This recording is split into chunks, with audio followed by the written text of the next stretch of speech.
Message भेज सकते हैं, अपने प्रॉब्लम का फोटो खींच के भेज सकते हैं, मैं उसको सोल्व करके आपको बता दूंगा।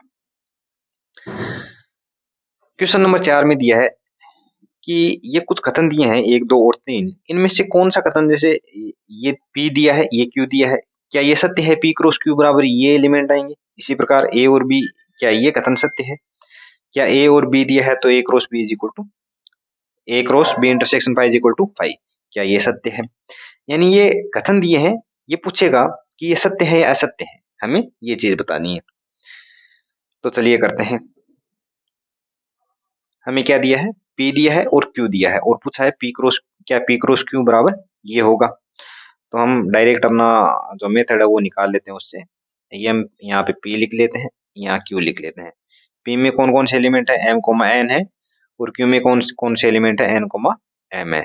तो मुझे P क्रॉस Q लिखना है। P क्रॉस Q लिखने के लिए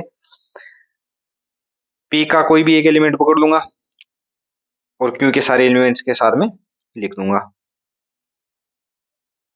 इसी प्रकार P का दूसरा एलिमेंट पकड़ लूंगा और Q के सभी एलिमेंट्स के साथ में लिख लूंगा, जैसा कि हमने परिभाषा में भी देखा था, पहले भी उदाहरणों में भी देखा है।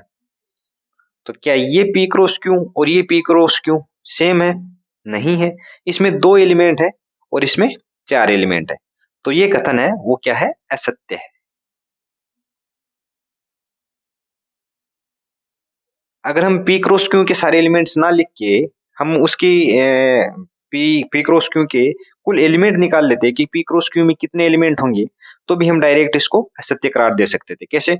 कि P में कितने एलिमेंट है? 2 एलिमेंट है। Q में कितने एलिमेंट है? 2 एलिमेंट है। तो P क्रॉस Q में कितने एलिमेंट होंगे? जितने एलिमेंट P में होंगे उसका गुणा जितने एलिमेंट Q में होंगे, यानी NP cross Q is equal to NP dot NQ is equal to 2 into 2 is equal to 4, यानी P क्रॉस Q में कितने एलिमेंट होने चाहिए? 4, लेकिन यहाँ पे कितने? 2। इसका मतलब क्या हुआ? ये P क्रॉस Q है वो गलत है। तो दोनों प्रकार से हमने इसको असत्य कथन सिद्ध कर दिया है। नेक्स्ट क्या है? नेक्स्ट ये सीधी सी जो परिभाषा हमने पीछे लिखी थी, सेम परिभाषा वही है। ये आप वापस पढ़ लीजिए। ए और बी अरिक्त सेट है, ठीक है। तो ए क्रॉस बी कर्मित युग्मों का एक अरिक्त समुच्चय है, जहां कर्मित युग्म x, y एवं x is element of A, y is element of B. Same ये परिभाषा है कि यदि सेट और सेट भी 2 समुच्चय हैं तो ए और बी का कार्तीय गुणन कौन से कर्मित युग्म प्राप्त होंगे? ए और बी का कार्तीय गुणन ऐसे कर्मित युग्म होगा जो जिसमें पहला एलिमेंट ए है वो ए का अवयव होगा और दूसरा एलिमेंट बी है वो बी का एलिमेंट होगा। सेम यही किया है। ए और बी क्या दिया है?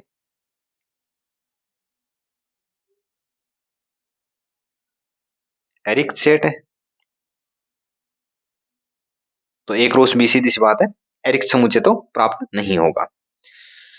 तो मेरे पास में A cross B is equal to ऐसे कर्मित युग्मों का समुच्चय प्राप्त होगा जिसमें पहला एलिमेंट किसका होगा? ए का होगा और दूसरा एलिमेंट किसका होगा? बी का होगा। सेम यही दिया है। ये थ्योरेटिकल रूप में दिया है, ये हमने मैथमेटिकल रूप में दे दिया, मैं लिख दिया है। तो ये कथन क्या है? सत्य कथन है।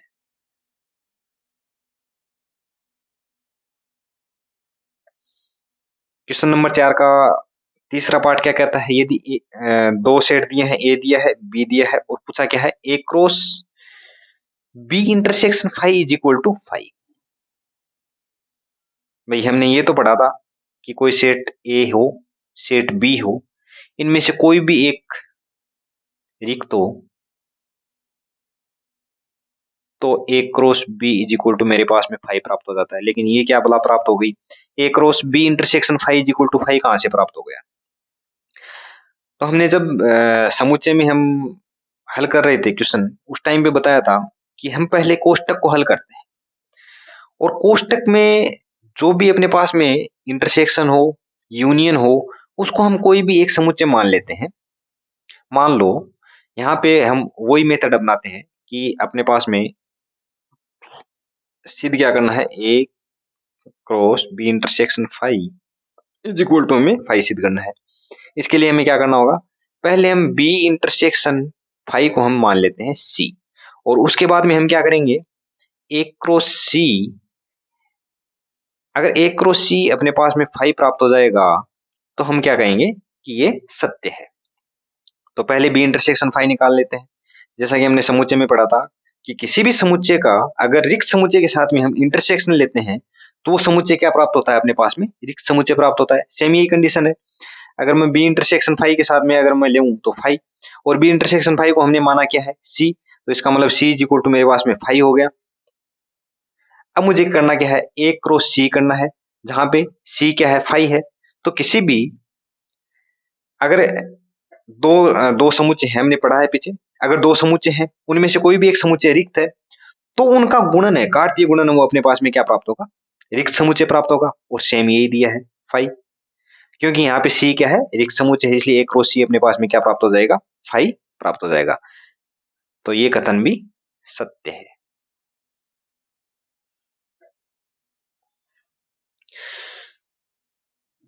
अब तक हमने क्वेश्चन नंबर 4 तक कर लिए हैं।